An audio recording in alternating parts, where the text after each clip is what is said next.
మధ్య వలసలో ఈ సంఘటన అయితే జరిగినటువంటి పరిస్థితి అయితే కనిపిస్తుంది. భీమిలికి అత్యంత సమీపంలో ఉన్నటువంటి మధ్య వలసకి చెందినటువంటి టీచర్ రాశి తన డిగ్రీ చదువుకుంది.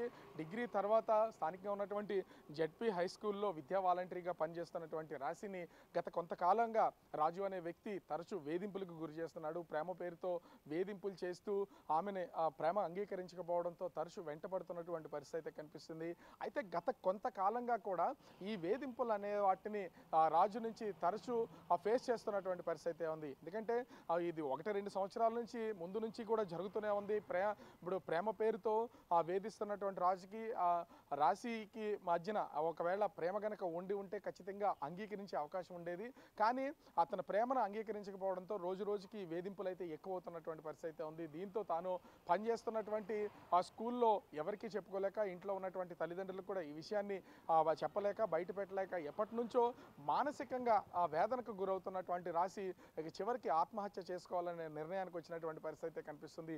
ఈ నేపథ్యంలోనే 16వ తేదీన ఇంటి దగ్గర అంటే వాళ్ళ ఇంట్లో పురుగుల మందు వ్యవసాయ పొలాలకు పిచికారీ చేసేటటువంటి పురుగుల మందు డబ్బా ఇంట్లో ఉన్నటువంటి నేపథ్యంలో ఆ పురుగుల మందుని తీసుకోవడం మొత్తం తాగేసి తన ఆత్మహత్య పాల్పడినట్లు కుటుంబ సభ్యులైతే చెప్పినటువంటి పరిస్థితి ఉంది. వెంటనే దీన్ని గమనించినటువంటి తన తండ్రి అదేవిధంగా కుటుంబ సభ్యులు ఒకటిన స్థానికంగా ఉన్నటువంటి ప్రైవేట్ ఆసుపత్రికి అయితే తరలించి చికిత్స అందించే ప్రయత్నం అయితే చేశారు. అయితే 16 నుంచి 21వ తేదీ వరకు మధ్యలో దాదాపుగా 5 రోజుల సమయం అయితే ఉంది. 5 రోజులు కూడా హాస్పిటల్లో ప్రాణాలతో పోరాడినటువంటి పరిస్థితి కనిపిస్తుంది.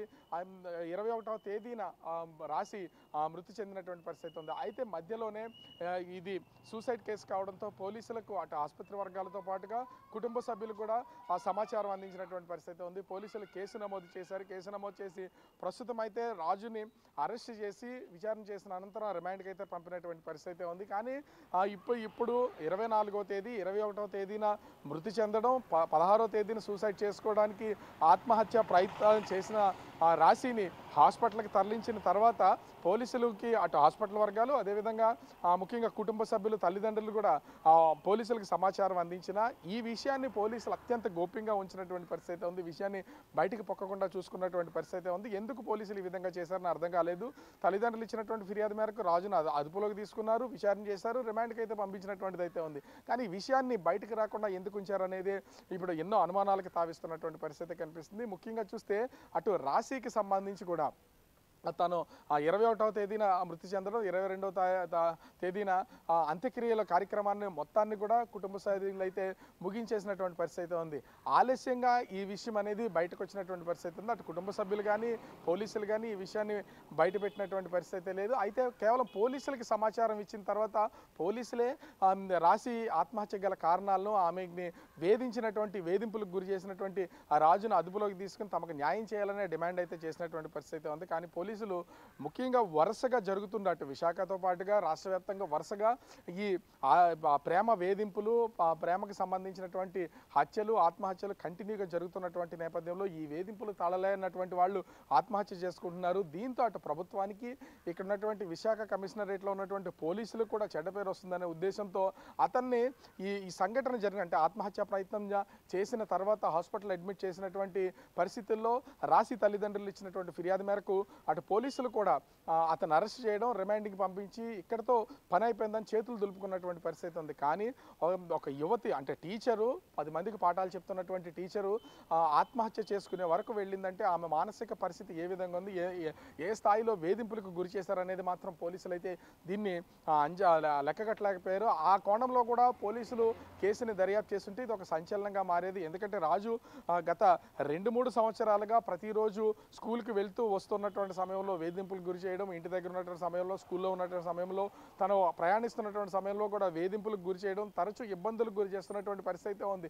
ఎన్ని ఇబ్బందులను అనుభవించినటువంటి రాశి చివరికి ప్రాణాలు కోల్పోయాయి. ఎందుకంటే 10 మందికి పాఠాలు చెప్తున్నటువంటి ఆమె తన ప్రాణాలని తీసుకోవాలి, తానే బలవన్మరణం చెందాలి అని ఒక నిర్ణయానికి వచ్చిందంటే ఏ స్థాయిలో రాజు చేసినటువంటి వేధింపులు ఉన్నాయి, ప్రేమ పేరుతో వేధించినటువంటి వేధింపులకి ఎలా గురైందనేది దీన్ని బట్టి అర్థం చేసుకోవచ్చు.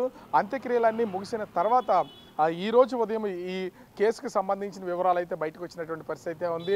ఎందుకు పోలీసులు అంత గోప్యంగా రాజును అదుపులోకి తీసుకున్న ఈ వివరాలన్నింటినీ బయట పెట్టకుండా ఎందుకు రిమాండ్కి పంపించారని అర్థం కావట్లేదు. ఇక్కడైతే ఖచ్చితంగా ఒకటి అర్థం చేసుకోవాల్సినటువంటి పరిస్థితి అయితే ఉంది. ఇలాంటి సెన్సిటివ్ విషయాలు బయటకు వస్తే అటు పోలీసులకి ఇబ్బందికరంగా మారుతుంది, ప్రభుత్వానికి ఇబ్బందికరంగా మారుతుంది. కాబట్టి తల్లిదండ్రులతో మాట్లాడి అతను అరెస్ట్ చేశాం కాబట్టి దీన్ని ఇక్కడితో సైలెంట్ చేసే ఉద్దేశంతో పోలీసులు అయితే ఉన్న పరిస్థితి అయితే కనిపిస్తుంది. కానీ అటు బాధితురాలుగా ఉన్నటువంటి రాశి కుటుంబానికి జరిగే న్యాయం ఏంటనేది ఇక్కడ ఒక ప్రశ్నించాల్సినటువంటి పరిస్థితి ఉంది. ఎందుకు అంటే టీచర్గా పనిచేసినటువంటి రాశి తను డిగ్రీ వరకు చదువుకుంది, తల్లిదండ్రులు కూడా తమకు కొద్ది గొప్ప సాయపడుతుంది అనుకున్నటువంటి ఆ పరిస్థితుల్లో ప్రేమ పేరుతో ప్రతిరోజు వేధింపులకు గురి చేసి ఈ వేధింపుల వల్లే ఆత్మహత్య చేసుకునేలాగా పురుగొల్పినటువంటి రాజు విషయంలో కఠినమైనటువంటి చర్యలు తీసుకోవాల్సినటువంటి పరిస్థితి ఉంది. ఎందుకంటే బంగారు భవిష్యత్తు ఆమె బ్రతుకుంటే తల్లిదండ్రులకు సహాయపడడంతో పాటుగా తన లైఫ్ను తను అనుకున్న విధంగా ముందుకెళ్ళేది. ఇప్పుడు డిగ్రీ చదువుకున్న తర్వాత కూడా విద్యా వాలంటరీగా అంటే తల్లిదండ్రులు పెళ్లి చేయకుండా విద్యా వాలంటరీగా పంపించారంటే ఆమెకి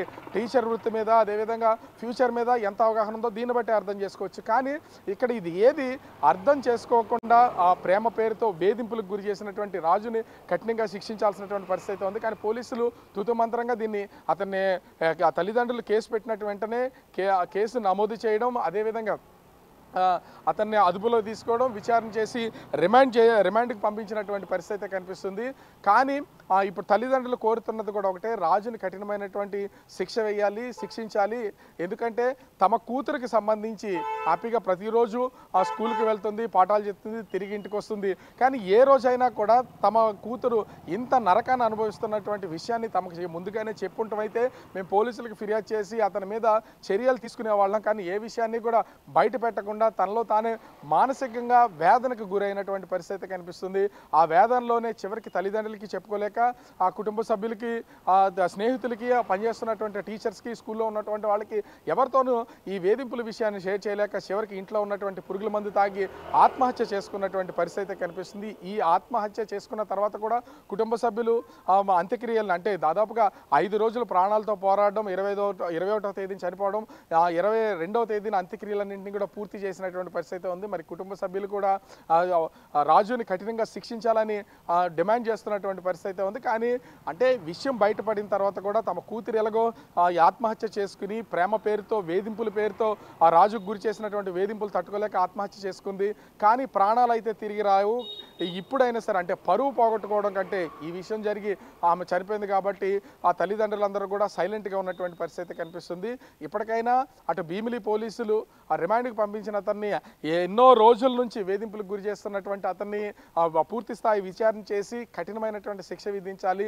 ఇలాంటి తప్పులు ఇంకా ఎక్కడా జరగకుండా ఉండేలాగా చర్యలు తీసుకోవాల్సినటువంటి పరిస్థితి ఉంది. కానీ పోలీసుల చర్యలు మాత్రం కేవలం తూతు మంత్రంగా కేసు నమోదు చేసి అరెస్ట్ చేసి రిమాండ్కి పంపడంతో తమ పని అయిపోయింది అనుకున్నటువంటి పరిస్థితి ఉంది. ఈ విషయాన్ని బయటికి రానికుండా ఉన్నారంటే ఎంత లోతుగా దీని మీద వర్క్ చేస్తుంటారో అర్థం చేసుకోవచ్చు.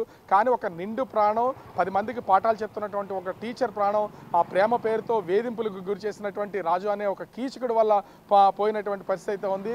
ఇలాంటి ప్రాణాలు పోకుండా కొన్ని కఠినమైనటువంటి చర్యలు ఈ రాజు లాంటి వాడి మీద తీసుకుంటే ఖచ్చితంగా కొంతైనా మార్పు వచ్చే అవకాశం అయితే కనిపిస్తూ ఉంది.